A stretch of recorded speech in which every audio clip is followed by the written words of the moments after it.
बड़ी दुख की बात है कि आज हमारे लाल मोहन बाबू जी के पूरे परिवार, उनके परिवार का आज ये पूरा गांव इस शोक में डूबा हुआ है।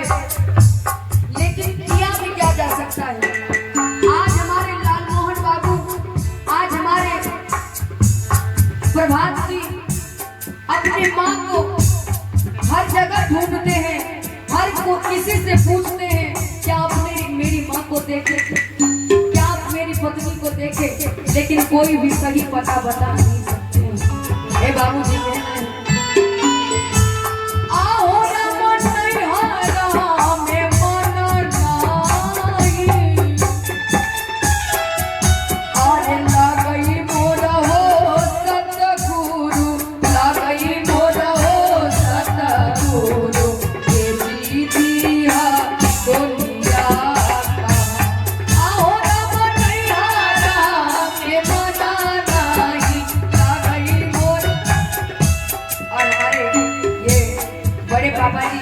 इनके और से आशीर्वाद स्वरूप इन्होंने 100 रुपए का आशीर्वाद दिया। बहुत बहुत धन्यवाद इनको, जिस भाव से इन्होंने दान को भेजा भाव को भगवती पूरा करे।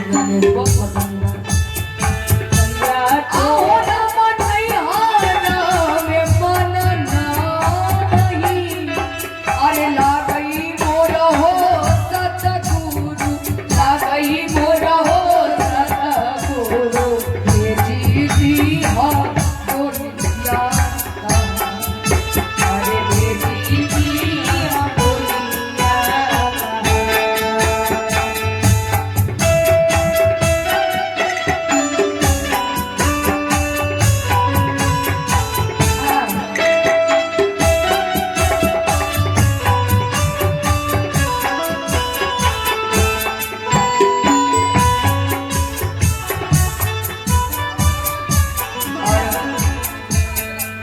माता जी आज से 12 दिन पहले इस संसार को छोड़कर गई।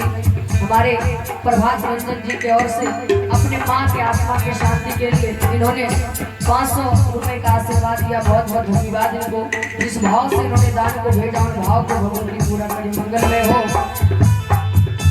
मैं परमात्मा से यही निवेदन करूं बार बार कि भगवान उनकी माँ को अपनी शरण में लगा ले, अपनी चरण में लगा ले। बहुत बहुत धन्यवाद।